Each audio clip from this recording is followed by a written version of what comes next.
Assalamualaikum warahmatullahi wabarakatuh. Halo teman-teman semuanya, perkenalkan kami dari kelompok Bioteknologi 2 akan memberikan suatu video edukasi mengenai peran protein dalam bidang kesehatan.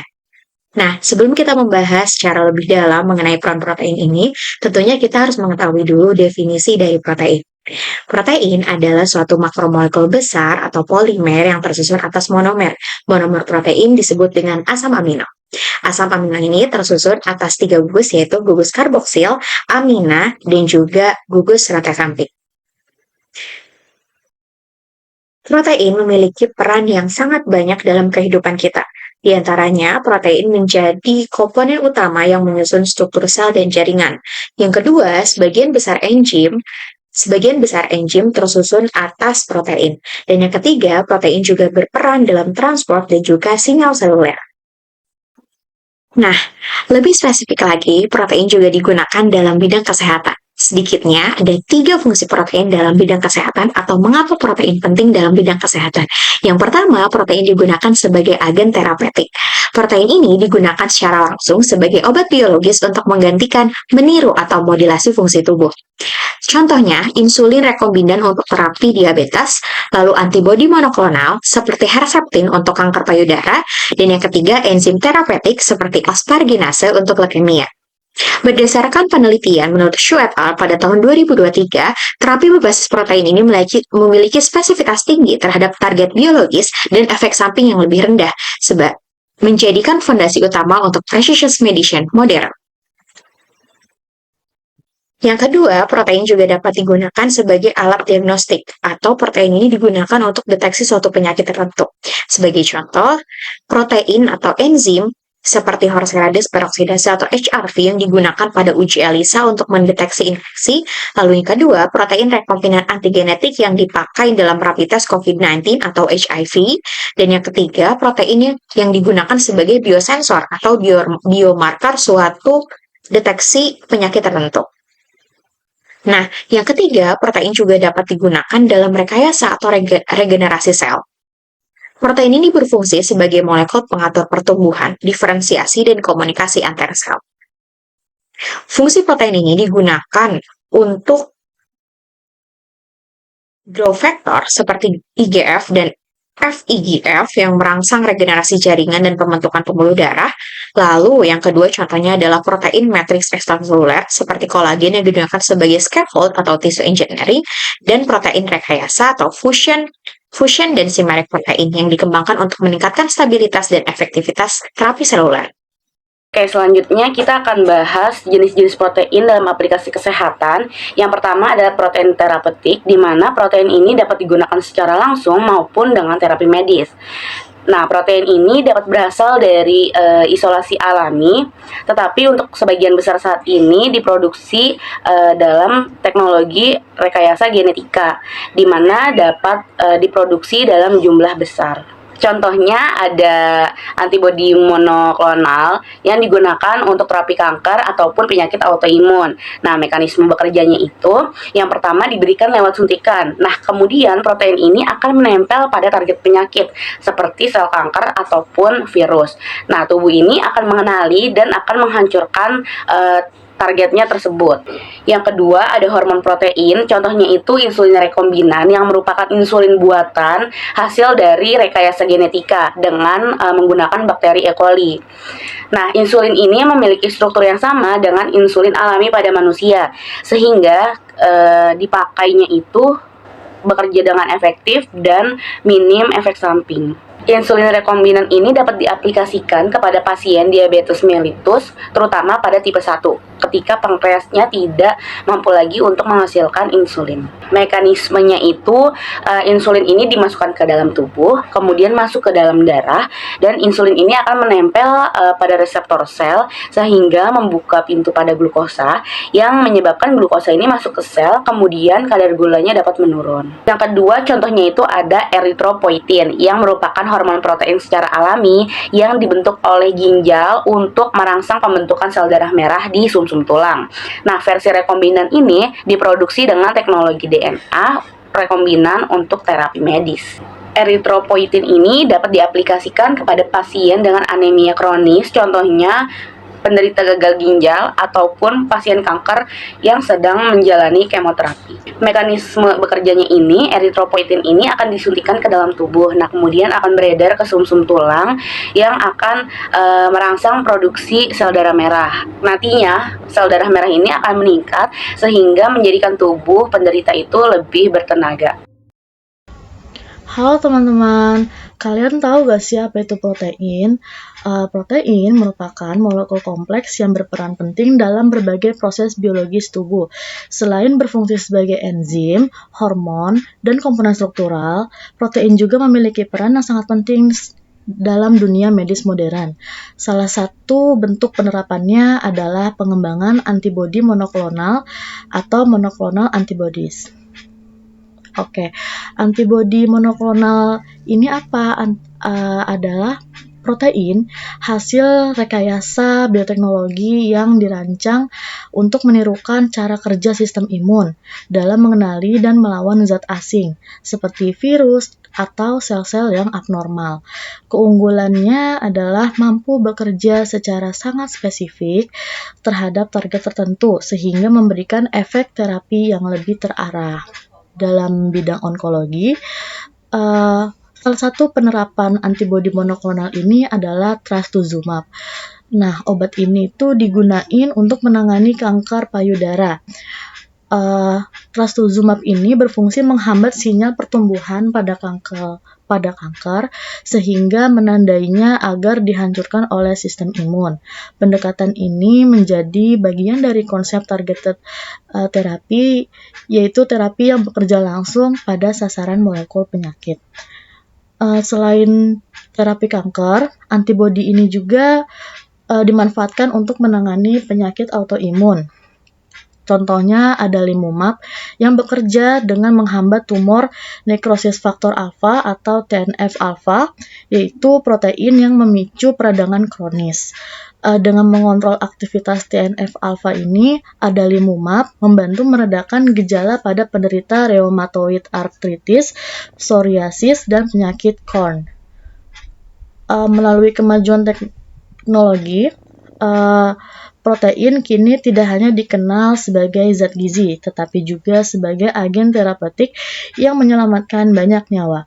Antibodi monoklonal menjadi bukti bahwa inovasi berbasis protein mampu membawa perubahan besar dalam dunia kesehatan modern. Protein memiliki peran yang sangat penting dalam menjaga fungsi biologis tubuh manusia. Selain sebagai antibodi dan hormon, protein juga dapat dimanfaatkan sebagai enzim terapeutik, yaitu enzim yang digunakan untuk menggantikan dan memperbaiki fungsi enzim yang rusak di dalam tubuh. Salah satu contohnya adalah laronidase, enzim terapeutik yang digunakan untuk mengobati sindrom Hurler. Nah, sindrom Hurler ini apa? Sindrom Hurler ini atau dikenal dengan MPS tipe 1 merupakan penyakit genetik langka yang disebabkan oleh kekurangan enzim alpha-L-hidroronidase. Tanpa enzim ini, tubuh tidak mampu memecah molekul komponen bernama glikosaminoglikan atau GAG. Akibatnya, GAG menumpuk di dalam sel dan menyebabkan berbagai gangguan seperti pembesaran organ, kelainan tulang, serta keterlambatan pertumbuhan. Nah, laronidase ini merupakan kombinan dari enzim alpha-L-hidroronidase yang diproduksi melalui teknologi DNA rekombinan. Ketika diberikan melalui infus, enzim ini masuk ke dalam sel dan membantu memecah GAG yang menumpuk. Dengan terapi yang rutin dapat mengurangi pembesaran organ, meningkatkan fungsi pernafasan, dan memperbaiki kualitas hidup pasien. Nah, meskipun laronidase ini tidak dapat menyembuhkan sindrom Hurler secara total, terapi ini mampu memperlambat perkembangan penyakit dan memperpanjang harapan hidup pasien. Pendekatan ini dikenal sebagai enzim replacement therapy atau terapi pengganti enzim yang kini menjadi salah satu bentuk pengobatan paling efektif untuk penyakit metabolik langka. Melalui kemajuan bioteknologi, enzim terapeutik seperti laronidase membuktikan bahwa protein dapat berperan sebagai solusi inovatif dalam menangani kelainan genetik.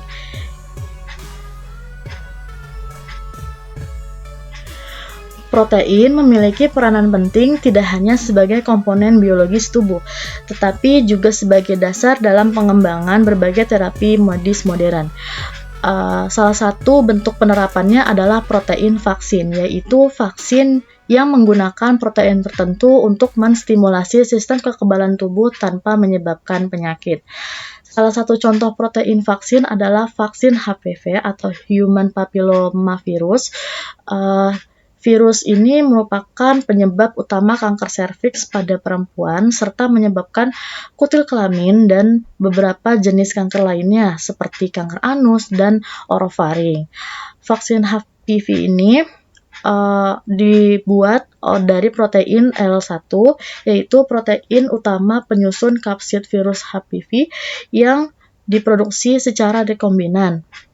Protein ini membentuk partikel mirip virus tanpa materi genetik, sehingga aman untuk digunakan. Melalui vaksinasi, tubuh akan membentuk antibodi yang mencegah infeksi HPV dan secara signifikan menurunkan resiko kanker serviks. Nah, tadi kita sudah membahas tentang HPV. Sekarang kita membahas tentang vaksin hepatitis B yang menggunakan antigen permukaan virus hepatitis B atau HBsAg sebagai komponen proteinnya. Nah, antigen ini juga dihasilkan melalui teknologi DNA rekombinan. Setelah vaksin diberikan, sistem imun membentuk antibodi spesifik terhadap HBsAg sebagai tubuh terlindungi dari infeksi virus hepatitis B yang dapat menyebabkan peradangan kronis dan kerusakan hati. Nah, penggunaan protein sebagai dasar vaksin terbukti aman, efektif, dan mampu memberikan kekebalan jangka panjang. Keberhasilan vaksin HPV dan hepatitis B menjadi bukti nyata bagaimana rekayasa protein berperan penting dalam pencegahan penyakit serta peningkatan masyarakat global. Dengan kemajuan bioteknologi, protein kini tidak hanya berfungsi di dalam tubuh, tetapi juga menjadi senjata utama untuk melindungi manusia dari penyakit melalui vaksinisasi modern. Selanjutnya, kita masuk ke dalam teknologi produksi protein rekombinan. Yang pertama, prinsip dasar DNA rekombinan. DNA rekombinan merupakan penggabungan hasil dua fragmen DNA dari sumber yang berbeda untuk menciptakan DNA baru. Tujuannya untuk menghasilkan organisme baru atau memproduksi protein tertentu yang tidak dapat dihasilkan secara alami. DNA rekombinan mempunyai beberapa keunggulan loh teman-teman. Yang pertama, dapat menciptakan kombinasi materi genetik yang baru yang tidak mungkin dihasilkan secara alami. Yang kedua, memungkinkan produksi protein tertentu dalam jumlah yang besar. Yang ketiga, dapat digunakan untuk membuat obat atau vaksin dengan karakteristik unik yang sulit untuk diperoleh dengan cara yang konvensional. Tetapi DNA rekombinan juga memiliki beberapa kelemahan loh teman-teman. Yang pertama, organisme hasil rekayasa genetiknya berpotensi menyebar ke ekosistem alami dan bisa mengganggu keseimbangan lingkungan. Dan juga tahapan seperti cloning, ekspresi, dan purifikasi protein rekombinan itu memerlukan teknologi canggih dan bahan kimia yang mahal. Serta tidak semua gen yang dikloning bisa langsung menghasilkan protein dalam jumlah yang banyak karena perbedaan sistem biologis antara sumber gen dan juga sel inangnya. Oke, selanjutnya ada immunotherapy checkpoint inhibitor. Nah, tubuh kita itu memiliki sistem imun yang tugasnya adalah melawan segala sesuatu yang berbahaya, termasuk sel kanker. Namun, sel kanker itu punya trik licik yang mereka itu bisa menyembunyikan diri dari sistem imun dengan menggunakan protein penghambat seperti PD-L1 yang menempel pada PD1 di permukaan sel T. Nah, saat sinyal ini aktif, sel T itu menjadi tertidur dan tidak lagi menyerang sel kanker. Disinilah hadir terapi modern yang disebut dengan checkpoint inhibitor. Dengan protein antibodi seperti anti-PD1 dan anti-PD-L1, protein ini bekerja dengan memblokir interaksi PD1 dan PDL1, sehingga sistem imun bisa kembali aktif dan mengenali sel kanker sebagai musuh. Nah, hasilnya ini luar biasa. Nah, pasien kanker yang dulunya sulit diobati kini memiliki peluang hidup yang lebih tinggi. Nah, ini merupakan contoh nyata bagaimana protein bisa digunakan untuk menghidupkan kembali kekuatan alami tubuh dan melawan penyakit.